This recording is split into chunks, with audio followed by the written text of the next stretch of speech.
Hello, my name is Cassidy Cheddar, and I am a 2015 student teaching candidate at Penn State University. I will be student teaching this coming spring at Red Lion Area High School in York County, Pennsylvania.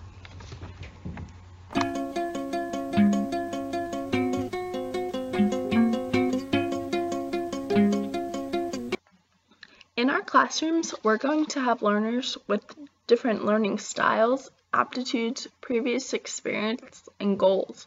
All of these factors that will affect the way that they should be learning in a classroom and the way that they will learn most effectively.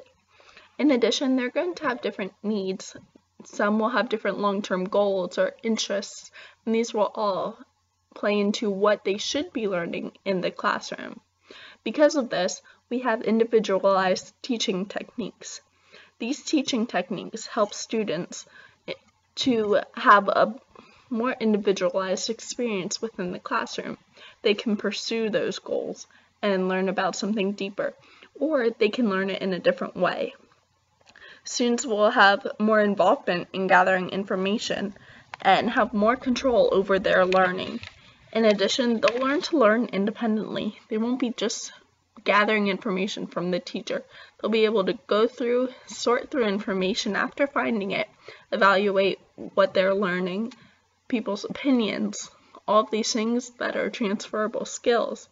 And then later on, they're going to be able to apply the information that they're learning.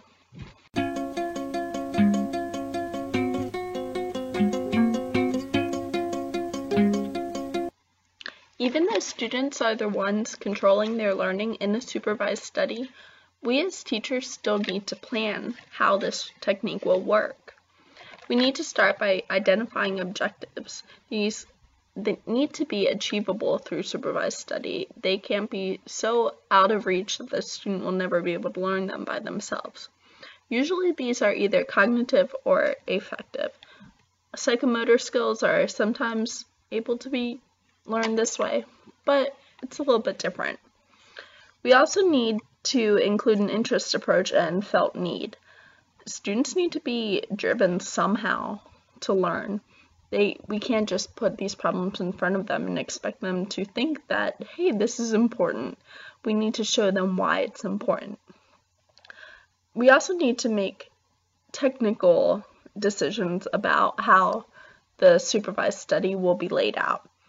Are we going to use groups or individual work? Are they going to use same or different resources? There could be a mixture. And we also need to develop study questions and figure out what conclusions the students should be arriving at. We can't just let them go out and come back with something, but not really knowing if it's right. There should be set goals at the end of this learning.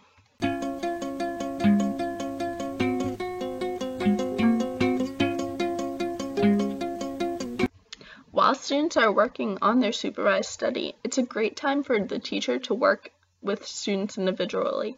You can vary the scope and depth of what they're learning and also work to meet students' ability differences.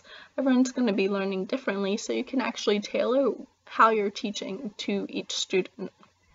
At the conclusion, the class should debrief on what conclusions they arrived at, and the teacher should help guide them towards specific facts that they learned and then also general principles that come out of those facts. This way, we'll have the most effective supervised study that we possibly can.